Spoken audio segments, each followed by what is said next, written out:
Kitagawa never imagined that someone as well-liked as her could actually be disliked. And the person who disliked her turned out to be none other than the sculptor Gojo had long admired. By the end of this episode, the long-awaited Pig Lord will also make an appearance. Before that, Kitagawa and Gojo head to Ikebukuro for a comic convention. Once there, they split up. She goes to meet her friend Amane, while he heads off to finally meet the sculptor he's been eager to learn from. Kitagawa first runs into a girl named Liang Ying. Just holding the same type of camera was enough to get her excited, but Amane was nowhere to be found. Amane, on the other hand, was stuck in an unexpected situation. A photographer had requested to take a few pictures of her, which she agreed to.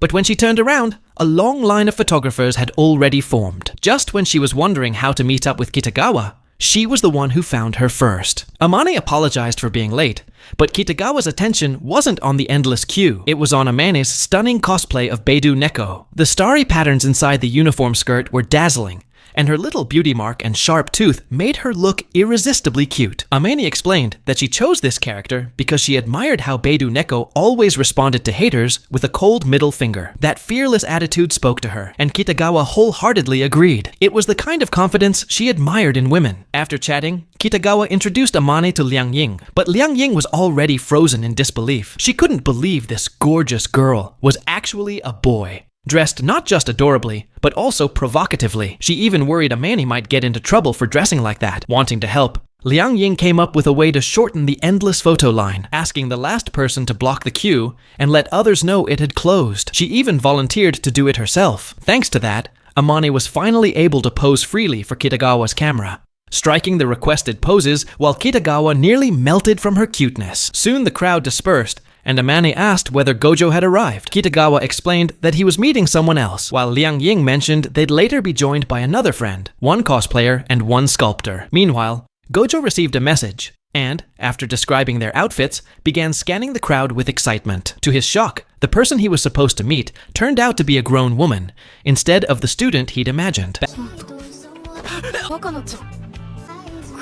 Back on Kitagawa's side, she and Amane were introduced to Liang Ying's friend Komiya. Kitagawa instantly recognized her cosplay as a character from a popular manga, which delighted Komiya that someone noticed. While Kitagawa and Komiya were chatting excitedly, Liang Ying interrupted, joking that the manga character Komiya was cosplaying wasn't just handsome, but also a little provocative. Kitagawa couldn't help but laugh. She truly was captivated by Komiya's stunning appearance. Komiya quickly explained that her striking looks came from heavy makeup. Without it, people often didn't even recognize her. This sparked a connection with Amane, who was also cosplaying. Kitagawa noticed the funny contrast: a guy dressed as a little girl, and a girl cosplaying a handsome male character. She wondered if they both simply enjoyed playing with opposites. Meanwhile, Gojo was experiencing his own version of contrast. He had always assumed Asuka was a man, while she, in turn, thought he was a woman. Gojo, confused, pointed out that he'd always introduced himself online using a masculine nickname. Asuka laughed and explained that many people on the internet mistook her writing style for that of a girl. Eventually, they exchanged real names,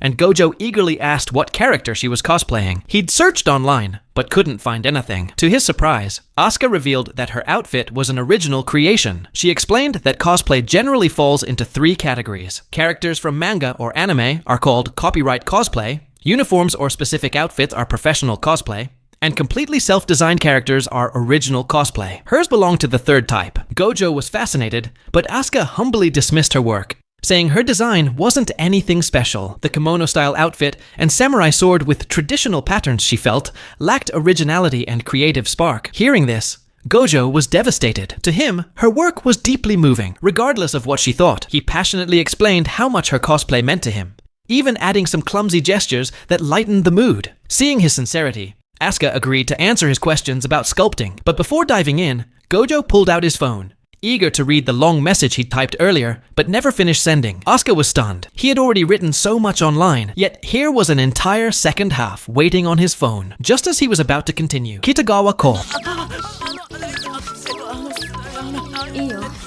She wanted to meet up with him, and with Asuka's approval, Gojo turned to respond, only to see Kitagawa approaching in person. As Kitagawa finished explaining that Liang Ying was planning a small get-together after the convention, she thought of bringing Gojo along too. While saying this, she suddenly noticed Asuka standing behind him and happily greeted her.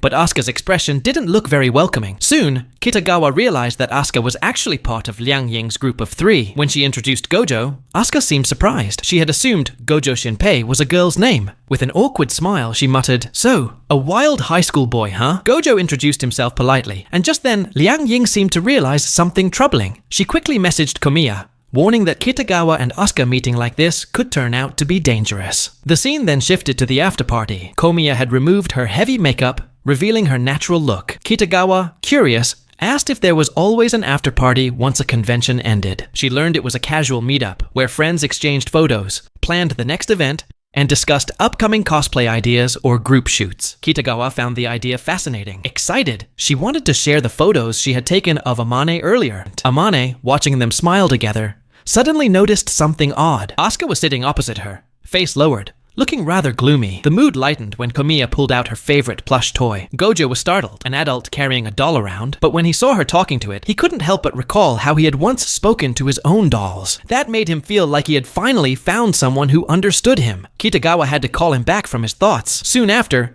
Komiya received a message from their friend Aoi, who couldn't make it. The timing was unfortunate, since they had already booked a studio for the following weekend. Kitagawa asked what the plan was, and Liang Ying explained they were preparing a special group cosplay. The theme was a horror game, where a group of nuns lived together and were killed off one by one. Amane was instantly intrigued and wanted to join on the spot, but the game required 3 more participants. Naturally, Kitagawa was invited, though she hesitated.